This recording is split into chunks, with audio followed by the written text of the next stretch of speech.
আমি চ্যালেঞ্জ করছি অভিষেক 4টা তারিখে রাত 2টোয় ফ্লাইটের টিকিট কেটে দুবাই পালাবে, তখন তো কোথায় যাবি রে?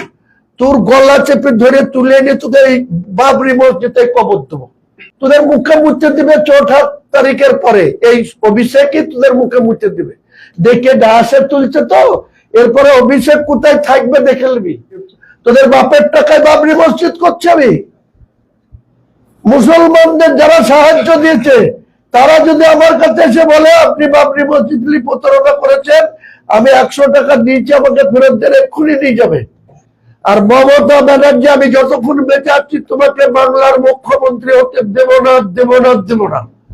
তোমার যত শক্তি থাকে লাগাও, এখনো 6 দিন সময় আছে। চ্যালেঞ্জ করলাম, মমতা ব্যানার্জি আগামী দিনে বাংলার মুখ্যমন্ত্রী হবে না।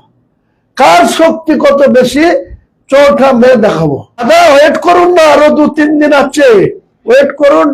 কয়লা চোর, বালি চোর, তুলাবাজ, তারপরে সুদীপ্ত সেনের টাকা নিয়ে 2011 সালে মুখ্যমন্ত্রী হয়েছে, চোরের মায়ের বড় গলা।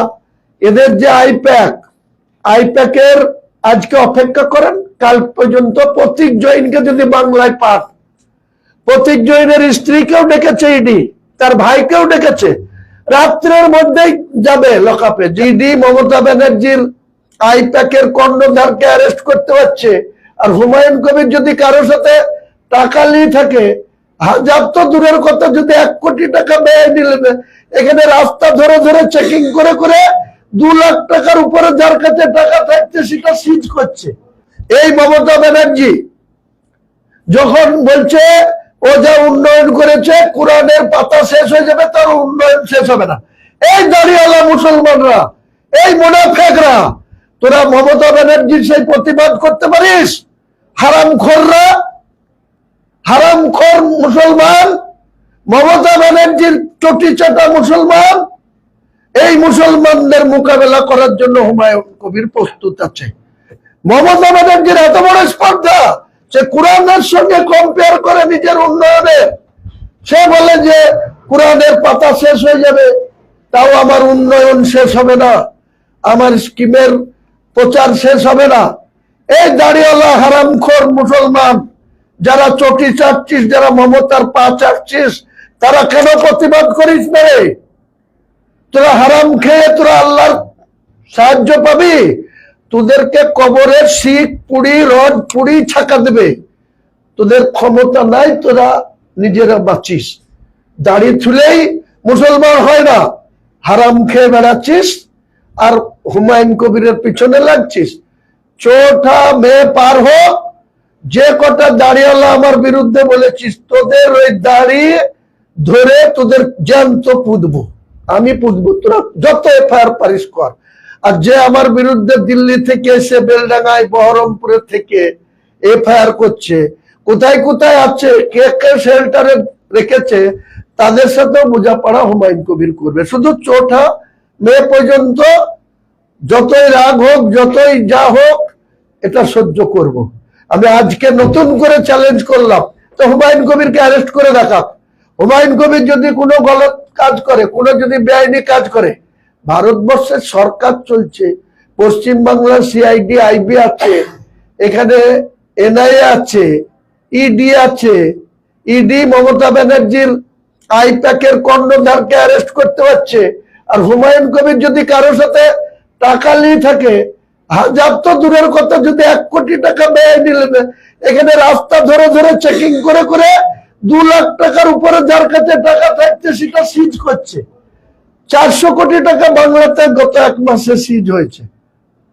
তাহলে হুমায়ুন কবির যদি এত টাকা কোথাও নিয়ে রেখে থাকে, সে মাটির তলায় রেখেছে না, সে বাড়িতে রেখেছে না, সে কোথায় রেখেছে?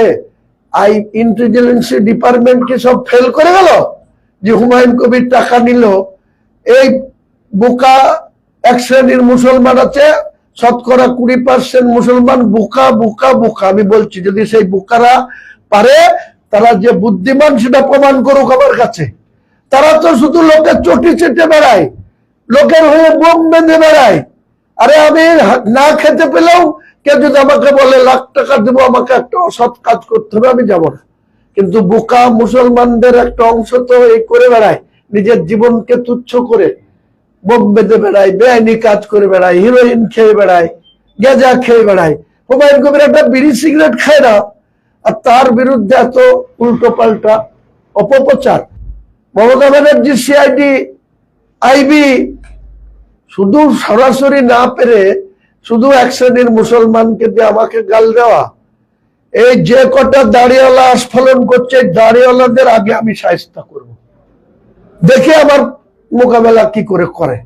আমার সঙ্গে কতজন আছে, আর তোদের সঙ্গে এই দাড়িওয়ালা মুনাফেক যারা মমতা ব্যানার্জির পা চাটছিস, এখনো মমতা ব্যানার্জির হয়ে শিখানো কথা বলছিস, অভিষেকের ওই সুমিত রায়ের শিখানো কথা বলছিস, বেলডাঙ্গার এই ছোড়া, দুদিনের ছোড়া, সে আবার আমাকে হাতে পায়ে ধরে 3-4টে ডায়াসে বক্তৃতা বলে নিয়ে সুমিত রায় ফোন করেছে, আর মনে হচ্ছে আল্লাহকে পেয়ে গেছে। আরে কেন বলবে না, কেন বলবে না? এত বড় স্পর্ধা কোথা থেকে হয়? আমরা কি রক্ত মাংসের মানুষ না অন্য কিছু? আমাদের ধৈর্যের পরীক্ষা যেদিন, ধৈর্যের বাঁধ যেদিন ভেঙে যাবে, সেদিন আমরা মরার আগে বলছি তো 100টা লাশ আগে পুঁতবো, তারপরে আমি আমার কবর হবে। কি চাই, কি করতে চাই তারা, কি করতে চাই? আসুক না আমার সামনে, দাঁড়াক না। বেশি ফুটানি হয়ে গেছে।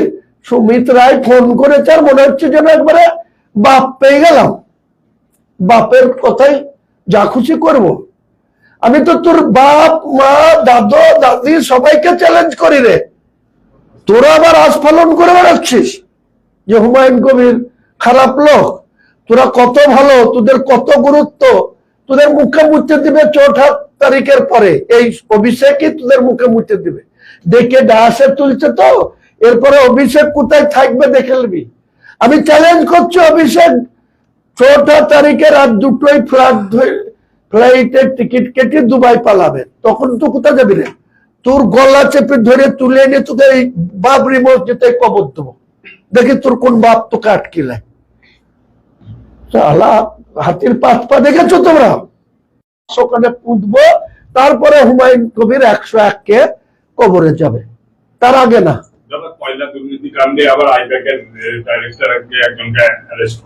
দাদা ওয়েট করুন না, আরো 2-3 দিন আছে, ওয়েট করুন। কয়লা চোর, বালি চোর, তুলাবাজ, তারপরে সুদীপ্ত সেনের টাকা নিয়ে 2011 সালে মুখ্যমন্ত্রী হয়েছে, চোরের মায়ের বড় গলা, এদের যে আইপ্যাকের আজকে অপেক্ষা করেন, কাল পর্যন্ত প্রতীক জৈনকে যদি বাংলায় পান, প্রতীক জৈনের স্ত্রীকেও ডেকেছে ইডি, তার ভাইকেও ডেকেছে, রাত্রের মধ্যেই যাবে লকআপে। যাকে ধরেছিল তাকে তো 6 দিনের জন্য 10 দিনের জন্য ইডি হেফাজতে চলে গেছে। অপেক্ষা করেন না, হিম্মত থাকে তো হুমায়ুন কবিরের গায়ে হাত দেখ, ইডি দেখ, ইলেকশন কমিশন দেখ, মমতা ব্যানার্জি দেখ। আমি চ্যালেঞ্জ করছি, এরা এখানকার এই কয়েকজন দাঁড়িয়েওয়ালা তো চুনোপুটি। আমি তো বলছি ভারতবর্ষের যারা এত বড় বড় শক্তিমান, সেই সব intelligence department, CBI, ED, NIA, রাজ্যের সিআইডি, আইবি, তাদের সকলকে চ্যালেঞ্জ করছে, হুমায়ুন কবিরের যদি কোন রকম কোন ত্রুটি থাকে, হুমায়ুন কবিরের বিরুদ্ধে ইনকোয়ারি টিম বসাক, প্রমাণ করুক, অ্যারেস্ট করে নিয়ে যাক। কেন এত অপপ্রচার, কেন এত নোংরামি, কেন এত হুমায়ুন কবিরকে ছোট করার অপচেষ্টা? হুমায়ুন কবির কারো খেয়ে বসে নাই। আর মমতা ব্যানার্জি, আমি যতক্ষণ বেঁচে আছি তোমাকে বাংলার মুখ্যমন্ত্রী হতে দেব না, দেব না, দেব না। তোমার যত শক্তি থাকে লাগাও, এখনো 6 দিন সময় আছে। চ্যালেঞ্জ করলাম, মমতা ব্যানার্জি আগামী দিনে বাংলার মুখ্যমন্ত্রী হবে না। কার শক্তি কত বেশি 4টা মে দেখাবো। হুমায়ুন কবির কতটা মানুষের কাছে প্রিয়, যতই অপপ্রচার করুক। তোদের বাপের টাকায় বাবরি মসজিদ করছে আমি। মুসলমানদের যারা সাহায্য দিয়েছে, তারা যদি আমার কাছে এসে বলে আপনি বাবরি মসজিদ প্রতারণা করেছেন, আমি 100 টাকা দিয়েছি, আমাকে ফেরত দেন, এক্ষুনি নিয়ে যাবে। কেউ যদি বলে আমি 10,000 দিয়েছি, আর এক চিটিংবাজ দাঁড়িয়েওয়ালা সুন্দরবন থেকে 1 কোটি টাকার ঘোষণা করেছিল, 1 টাকা না করে দেয়নি। এই অভিষেক একজন 80 কোটি টাকা ঘোষণা করেছিল, অভিষেক তার ব্যবসা লাটে তুলে দিয়েছে যাতে এখানে টাকা না দেয়। তাকে এত রকম হ্যারাস করেছে, তার ব্যবসা একদম ডকে তুলে নিচ্ছে। কি আছে, তুই আটকাতে পেরেছিস অভিষেক? পারবি না। আমি বেঁচে থাকবো, বাবরি মসজিদ করব করব করব। তোদের কারো 14 পুরুষের ক্ষমতা নাই বাবরি মসজিদের ধারে কাছে আসিস। আমারও বাহিনী আছে, আমিও মুসলমান ভাইদের সঙ্গে নিয়ে, যে মুসলিম হোক আর যে দাড়িওয়ালা হোক বাবরি মসজিদের বিরোধিতা করবে, তাকে ওইখানে আলাদা একটা আরো 5 বিঘি জায়গা কিনবো, দ্বীপ তাদের কবর দেব। ওইখানে একটা কবরস্থান হবে, হ্যাঁ, সমাধিস্থল হবে। পাল্লা আটকে নিবি, দাঁড়িয়েওয়ালারা কয়েকজন আটকে নিবি, আর অন্য যারা চটি চেটে খেছিস, পা চেটে খেছিস, তারাও আটকে নিবি, পারলে হবে। সবাইকে শুভেচ্ছা জানাবো। বাংলার নববর্ষ, আমরা বাঙালি, বাংলা মাসটা আমরা যেন ভুললেই গিয়েছি। আগে আমরা ধুমধাম করে যারা ব্যবসা করতো তাদের হালখাতা করতাম সারাদিন। আমাদের বন্ধু কাপড়ের দোকান ছিল শক্তিপুর, সেপালি এখনো আছে, সেপালি ক্লথ শপ। পয়লা বৈশাখ আসলেই সকালবেলা থেকে রাত্রি 10টা পর্যন্ত ওদের কাছে থাকতে হতো। এখন এই রাজনীতির কচকচানিতে গিয়ে সব ভুলে যেতে বসেছি। তবুও আজকে পয়লা বৈশাখ, নববর্ষ বাংলা, সর্বস্তরের মানুষকে আমার পক্ষ থেকে শুভেচ্ছা থাকলো।